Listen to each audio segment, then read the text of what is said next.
Of library and information science YouTube channel में आपका स्वागत है। मैं संतोष कुमार कोरी। हम वीडियोस के माध्यम से इस यूट्यूब चैनल के माध्यम से स्टडी कर रहे हैं। विगत जो पिछले वीडियोस में हमने कैटलॉगिंग के 110 तक के क्वेश्चंस को सॉल्व कर लिया है। उसके आगे हम 111 से जो 50 क्वेश्चन हैं उनको अब इस वीडियो के माध्यम से हम सॉल्व करेंगे। अगर हमारे इस YouTube चैनल को आपने सब्सक्राइब नहीं किया है तो प्लीज़ इसको सब्सक्राइब कीजिए, लाइक कीजिए और अच्छा लगे तो शेयर भी कीजिए। हम उन्हीं क्वेश्चंस को सॉल्व कर रहे हैं जो लगभग हर एग्ज़ाम्स में पूछे जाते हैं, रिपीट होते हैं और पूछे जा सकते हैं। तो हम देखते हैं कैटलॉगिंग जो कि नेट की चौथी यूनिट है उसके क्वेश्चंस को। The first international cataloging code published in 1901। जो 1901 में कौन सा कैटलॉगिंग कोड है जो पब्लिश हुआ था? तो इसका राइट आंसर है AA code, Anglo American code इसका फुल फॉर्म है। 1901 में यह पब्लिश हुआ था। 112 क्वेश्चन की हम बात करते RAK इज क्या है? ये RAK is a cataloguing code. Next question हम 113 की तरफ आगे बढ़ते हुए देखते हैं। Synonyms for grey literature is. Grey literature का सिनोनिम्स क्या है? तो यहाँ पे हम देखते हैं कि इसको हम अनपब्लिश्ड लिटरेचर के नाम से भी जानते हैं। Grey literature means unpublished literature. Next question हम 114 की तरफ आगे बढ़े और देखते हैं the another name of ICCP on 1961। जो ICCP on 61 है उसका another name क्या है? तो 114 में हमने देखा कि इसको हम पेरिस प्रिंसिपल के नाम से भी जानते हैं। तो इसका सी आंसर सही है। तो नेक्स्ट क्वेश्चन हम 115 की तरफ आगे बढ़ते हुए देखते हैं। Who conceived the term prenatal cataloguing first. Prenatal cataloguing का इस्तेमाल सबसे पहले किसने किया था? तो इसको किया था डॉक्टर SR रंगनाथन जी ने। प्री नेटल कैटलॉगिंग का हमने बताया था कि जो किताबें पब्लिश होती हैं वो पब्लिश जो प्रेस में हैं उसके पहले ही हम उसका कैटलॉग बना लेते हैं तो उसको हम प्री नेटल कैटलॉगिंग बोलते हैं। इसको टर्म को डॉक्टर SR रंगनाथन ने दिया था। 116 क्वेश्चन की तरफ हम आगे बढ़ते और देखते हैं Ranganathan conceived the term prenatal cataloguing in. Prenatal cataloguing जो टर्म है इसको रंगनाथन जी ने सर्वप्रथम कब यूज किया था? तो इसको यूज किया था 1948 में, 1948 में। नेक्स्ट क्वेश्चन हम 117 की तरफ आगे बढ़ते हैं और देखते हैं बैटिंगटन कोड वाज पब्लिश्ड इन। तो बैटिंगटन कोड है जो इसका पब्लिकेशन किस ईयर में हुआ था? तो इसका पब्लिकेशन 1931 में हुआ था। इसका बी आंसर सही है। नेक्स्ट क्वेश्चन 118 की बात करते हैं। Miss Margaret Mann is mainly related to. Miss Margaret Mann है जो वो किससे संबंधित है? 118 क्वेश्चन यह बोल रहा है तो यह कैटलॉगिंग से संबंधित थे। नेक्स्ट क्वेश्चन 119 की बात करें। शैम्योर ल्योबरजस्की was one of the greatest theoreticians ऑफ। तो इस थियोरेटिशियंस किसके थे? शैम्योर जी। तो 119 क्वेश्चन में हम देखते हैं वो लाइब्रेरी कैटलॉग के थियोरेटिशियंस थे। 120 क्वेश्चन की तरफ हम आगे बढ़ते और देखते हैं who is the diverse of British museum code. British museum code को किसने बनाया था? तो इसको बनाया था PA पनीजी के द्वारा। डिस्कवर इन्होंने किया था PA पनीजी। ए इसका राइट आंसर है। नेक्स्ट क्वेश्चन हम आगे बढ़ते हैं 121 क्वेश्चन की तरफ। तो प्री नेटल कैटलॉगिंग मीन्स क्या है? प्री नेटल कैटलॉगिंग मीन्स क्या है? तो यहाँ पे उसका मीनिंग है कैटलॉगिंग इन सोर्स। तो यहाँ पे डी इसका आंसर सही है। नेक्स्ट क्वेश्चन हम आगे बढ़ते हैं 122 की तरफ। अ बुक विथ 2 और more independent contributor is called. एक किताब है उसके 2 या 2 से ज़्यादा इंडिपेंडेंट कंट्रीब्यूटर हैं तो उसको हम किताब को क्या बोलेंगे? तो उस किताब को हम बोलेंगे कंपोजिट बुक। तो इसका आंसर है A is a right answer. Next question 123 की बात करें तो देखते हैं subject analytical entry in triple C is known as. जो सब्जेक्ट एनालिटिकल एंट्री होती है ट्रिपल सी की, उसको हम किसी अन्य नाम से जानते हैं। तो कौन सा नाम है? तो वह नाम है हमारा क्रॉस रेफरेंस एंट्री। तो इसका डी आंसर सही है। नेक्स्ट 124 क्वेश्चन की तरफ हम आगे बढ़े और देखते हैं which from catalogue is mostly used by library. तो लाइब्रेरी में सबसे ज़्यादा यूजफुल कौन सा कैटलॉग का फॉर्म है? तो हम जानते हैं कि यह कार्ड फॉर्म है, वह सबसे ज़्यादा यूजफुल होता है। तो A is a right answer. Next question हम 125 की तरफ आगे बढ़ते देखते हैं how many main entries are made for each documents. एक किसी डॉक्यूमेंट्स की हम कितनी मैन एंट्री बनाते हैं? तो 125 में हम देखते हैं इसकी हम एक ही मैन एंट्री बनाते हैं, बाकी सब एडिट एंट्री बनाते हैं। नेक्स्ट 26 क्वेश्चन की तरफ आगे बढ़ते हो देखते हैं the latest canon of cataloguing enumerated by doctor S R Ranganathan के द्वारा जो लास्ट जो कैनन लेटेस्ट कैनन जो बनाया गया कैटलॉगिंग का, तो वो कैनन कौन सा है? तो वह कैनन है हमारा कैनन्स फॉर रिकॉल वैल्यू, ये 1969 में जोड़ा गया था। नेक्स्ट क्वेश्चन 127 की बात करते हैं rules for description are not given in. जो डिस्क्रिप्शन के रूल्स किस में नहीं दिए हैं? तो इसका आंसर हम देखते हैं, ये हैं ए कोड में rules for description are not given to a code. A इसका सही आंसर है। नेक्स्ट क्वेश्चन हम 128 की बात करते हैं तो देखते हैं canon of recall value was developed by. इसको किसने डेवलप किया है? तो इसको डेवलप किया है डॉक्टर एस आर रंगनाथन जी के द्वारा।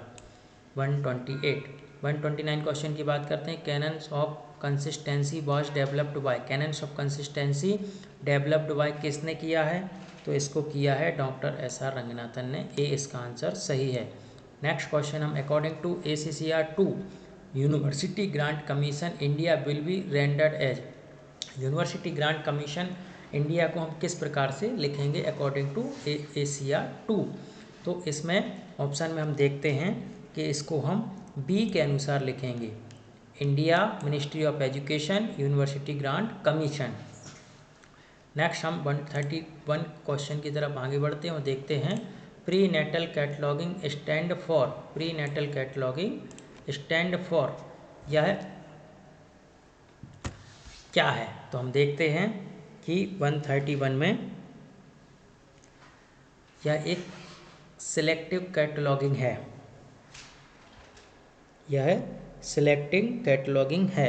इसका आंसर है A is a right answer. 132 question की तरफ आगे बढ़े देखते हैं विच of the following work of doctor Ranganathan undertook the comparative study of 5 cataloguing code की जो कंपैरेटिव स्टडी डॉक्टर रंगनाथन के द्वारा की थी, तो उसका नाम क्या है? तो उसको हम बोलते हैं, उसको किसी हम अन्य नाम से भी जानते हैं, तो उसको library cataloguing fundamental and procedure, यह एक किताब डॉक्टर रंगनाथन ने पब्लिश की थी। तो इसका बी आंसर सही है। नेक्स्ट क्वेश्चन 133 की तरफ आगे बढ़ें और देखते हैं title page and it's overflow page is the main source of cataloguing information impulse. तो इसको हम किस कैनन्स के परिप्रेक्ष्य में देखते हैं? तो हम देखते हैं कि इसको हम कैनन्स ऑफ असर्टेनेबिलिटी के परिप्रेक्ष्य में देखते हैं। तो इसका बी आंसर सही है। 134 क्वेश्चन की तरफ हम आगे बढ़े और देखते हैं द क्लासिफाइड कैटलॉग है वो क्या है? तो यहाँ पे हम देखें कि वह है हमारा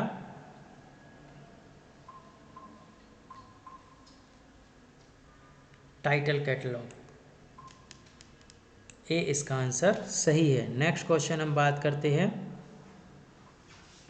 135 की। 135 क्वेश्चन देखें तो different organs of organisation of government of India multiple corporate heading are separated by triple C के अनुसार विभिन्न जो सरकारी संस्थान है उसके हम उनको जोड़ेंगे तो किस साइन से हम उसको जोड़ते हैं? तो उसको हम देखते हैं, उसको हम जोड़ते हैं कॉमा के द्वारा।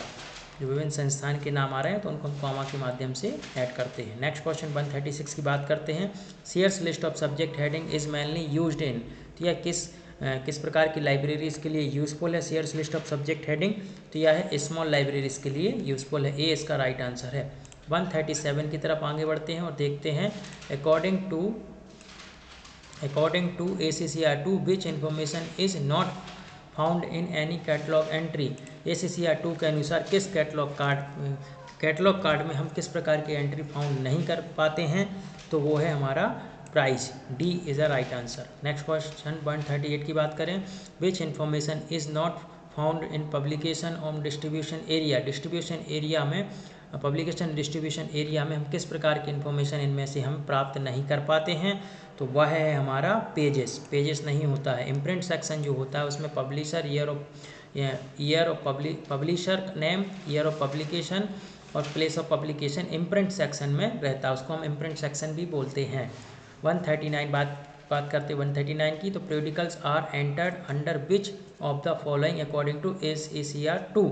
periodicals की एंट्री अगर हम ACCR2 के अनुसार करनी है तो वो हम किस प्रकार से करेंगे, तो वह हम करेंगे टाइटल ऑफ द periodicals के नाम से, बी इसका आंसर राइट आंसर है। नेक्स्ट क्वेश्चन 140 की बात करें तो विच of the following is the inner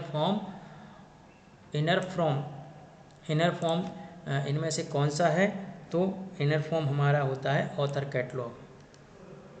next question 141 की बात करें। विच of the following is outer from of catalogue. Outer from of catalogue कौन सा है, तो वो है हमारा सीप कैटलॉग, ये इसका आंसर सही है। नेक्स्ट क्वेश्चन हम बात करते हैं 142 की बात करें तो देखते हैं how to write size according to ACCR2 on a catalog card of a book, the height of which is 20.5 centimeter and width 32 centimetre. इस प्रकार की किसी भी किताब की लेंथ या उसकी हाइट दी हुई तो हम ACCR2 के अनुसार किस प्रकार लिखेंगे, तो उसको हम लिखेंगे 21 सेंटीमीटर, इसकी 21 सेंटीमीटर हम लिखेंगे। नेक्स्ट क्वेश्चन हम 43 की बात करते हैं। Which code recognise the concept principal author, तो किस कोड के अनुसार हम प्रिंसिपल ऑथर को रिकॉग्नाइज करते हैं, तो उसको हम देखते हैं ACCR1 और ACCR2 के अनुसार। नेक्स्ट क्वेश्चन 144 की बात करते हैं तो authority file is used in technical section में हम उसका इस्तेमाल करते हैं। 145 की बात करें। The title that does not disclose the main subject of the work is called, तो इसको हम फुल टाइटल बोलते हैं। 145 the title does not disclose the main subject, जिसके अंतर्गत हम मेन सब्जेक्ट को नहीं जान पाते हैं तो उसको हम फुल टाइटल बोलते हैं। नेक्स्ट हम देखते हैं 146 में हम देखते हैं ISBN is given the main entry of which of the following. जो ISBN की जो एंट्री है तो उसको हम जो एंट्री में करेंगे तो किस मेन एंट्री जैसे जो होता है उसके अंदर हम किस कोड के अनुसार करते हैं, तो वह होती है हमारे ACCR2 के अनुसार। नेक्स्ट क्वेश्चन 147 की बात करें तो हम देखते हैं the main reason for using uniform title as heading for certain work in library catalogue. हम लाइब्रेरी कैटलॉग में जो यूनिफॉर्म टाइटल का लेते हैं वो क्यों लेते हैं, उसका रीज़न क्या है, तो उसका रीज़न है हमारा because it's necessary to call different editions versions of book, तो इसका डी आंसर सही है। नेक्स्ट क्वेश्चन हम 148 की तरफ आगे बढ़ते हुए देखते हैं according to CCCC the best way to make the choice of heading is to depends on the canon of. जो चॉइस ऑफ हेडिंग है ट्रिपल सी में, तो वह किस कैनन को फुलफिल कर रहा है, तो वह कर रहा है हमारा असरटेनेबिलिटी, निश्चितता को ही वो चॉइस ऑफ हेडिंग जो असरटेनेबिलिटी कैनन है उसको फुलफिल करता है। हम 149 क्वेश्चन की तरफ आगे बढ़ते और देखते हैं विच of the following is union catalogue. इनमें से कौन सा यूनियन कैटलॉग है, तो इसका आंसर है नुक्सी is the union catalogue of science field. Next हम 150 क्वेश्चन की तरफ आगे बढ़ते देखते हैं। The detail of book compressing author title imprint collection in technically called. तो इसको हम क्या बोलते हैं? जब जिस बुक में ऑथर टाइटल इम्प्रिंट कलेक्शन है टेक्निकली सब कुछ दिया हो तो उसको हम बोलते हैं बिब्लियोग्राफिक डिस्क्रिप्शन। तो डी इसका राइट आंसर है। 151 की बात करें तो देखते हैं shelf list card A replicate the arrangement of shelf B are used in stock verification C present each volume on a shelf which of the phrases are correct. इनमें से तीन में से कौन से जो फ्रेजेस है वो करेक्ट है? तो वह है ऑल द एबव, यानी सब सही हैं इसमें कि। नेक्स्ट हम 152 क्वेश्चन की तरफ आगे बढ़ते और देखते हैं कि who should be taken as a author of map according to CCC 5th edition. जब हम मैप होता है उसकी हम एंट्री किस प्रकार करेंगे तो हम देखते हैं उसकी एंट्री कार्टोग्राफर जो है उसके नाम से उसकी एंट्री करते हैं। 153 क्वेश्चन की तरफ हम आगे बढ़ते हुए देखते हैं कि who should be taken as a author of a atlas according to classified catalogue card. तो यहाँ पर भी हम देखते हैं कि उसको हम कार्टोग्राफर के नाम से, जो नाम होता है उसको हम कार्टोग्राफर बोलते हैं, उसकी एंट्री ही हम करते हैं। नेक्स्ट क्वेश्चन हम 154 की बात कर रहे हैं। तो according to classified catalogue code in which case of name of sponsor of periodicals publication is to be given in the heading of main entry. जब किसी प्रोडिकल्स का पब्लिकेशन उसका नाम आदि दिया रहता है तो हम उसके मैन एंट्री में किस प्रकार से करेंगे? तो उसकी एंट्री हम करेंगे when it's appear at the beginning of the title। तो ए इसका आंसर सही है। नेक्स्ट हम बात करते हैं 155 क्वेश्चन की। तो देखते हैं the concept of detailed description about the library hand is given in. तो यहाँ पे हम देखते हैं इसका राइट आंसर है ACCR 2। डिटेल्ड डिस्क्रिप्शन दिया रहता है ACCR 2 के अकॉर्डिंग। नेक्स्ट क्वेश्चन हम 156 की बात करते हैं। According to ACCR 2 name of printer is recorded in case of. जो according to ACCR 2 name of printer is recorded case of, तो हम उसको क्या बोलेंगे? तो उसको हम बोलेंगे मैप्स। नेक्स्ट क्वेश्चन 157 क्वेश्चन की तरफ आगे बढ़ते हैं और देखते हैं कि in ACCR 2 in which case bits and heights both are written the collection of statement. जब ACCR 2 के अनुसार उसमें हाइट और आपका बिट्स भी दिया रहता है तो हम उसको कैसे लिखेंगे? तो उसको हम लिखते हैं when width is greater than height. C answer इसका सही है। नेक्स्ट क्वेश्चन 158 की बात करते हैं। तो in ACCR 2 the width and heights is written in collection of statement if. तो यहाँ पे स्टेटमेंट हम देखते हैं width greater than 1 of half its height. इसका ए आंसर सही है। 159 की बात करते हैं। If 2 series are given in the problem this will be rendered according to ACCR 2। जब किसी किताब में 2 सीरीज दी होती हैं तो हम उसको किस प्रकार लिखते हैं? तो ACCR 2 के अनुसार उसको हम लिखते हैं इन सेम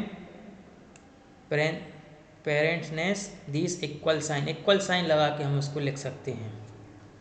नेक्स्ट क्वेश्चन हम 160 की बात करें तो 160 में हमने देखते हैं कि subtitle of document is preceded by according to ACCR 2। जब सब टाइटल दिया रहता है तो हम उसको किस सिंबल से लिखते हैं ACCR 2 के अनुसार? तो उसको हम लिखते हैं कोलन लगा के। कोलन का यूज करते हैं हम सब टाइटल को लिखने के लिए जब मेन टाइटल के साथ सब टाइटल दिया होता है। इस प्रकार हमने इस वीडियो के माध्यम से 110 से लेके 160 तक के क्वेश्चन सॉल्व किए हैं। हम 161 से जो नेक्स्ट हम वीडियो बनाएंगे तो कैटलॉगिंग के 161 से अन्य 50 क्वेश्चन उनको सॉल्व करेंगे। अगर हमारे इस यूट्यूब चैनल को आपने सब्सक्राइब नहीं किया तो प्लीज़ इसको सब्सक्राइब कीजिए, लाइक कीजिए और अच्छा लगे तो शेयर भी कीजिए।